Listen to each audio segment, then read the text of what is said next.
একদিন সবুজে ভরা এক জঙ্গলে থাকত একটি ছোট্ট খরগোশ। তার নাম ছিল টিনা। টিনা খুব পরিশ্রমী ছিল। প্রতিদিন সে গাজর কুড়িয়ে নিজের খাবার জোগাড় করত। আজও সে গাজরগুলো পাতা দিয়ে ঢেকে রাখছিল, যেন কেউ চুরি করতে না পারে। কিন্তু ঝোপের আড়াল থেকে সব দেখছিল এক লোভী নেকড়ে। নেকড়েটার চোখে তখন শুধু লোভ। সে ভাবল সব গাজর সে একাই খাবে। হঠাৎ নেকড়ে গর্জে উঠল, এই খরগোশ, সব গাজর এক্ষুনি আমাকে দে। টিনা খুব ভয় পেল, কিন্তু সে কান্না করল না। সে বুদ্ধি খাটাতে লাগল।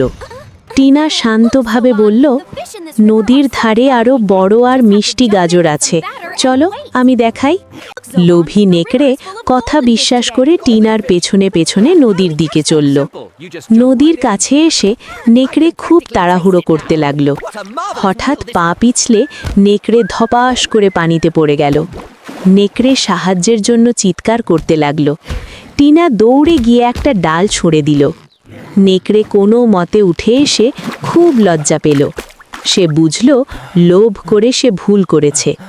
নেকড়ে টিনার কাছে ক্ষমা চাইল। টিনা মন থেকে তাকে ক্ষমা করে দিল। তারপর দুজনে মিলে গাজর ভাগ করে খেল। শিক্ষা, লোভ নয়, বুদ্ধি আর দয়া মানুষকে বড় করে।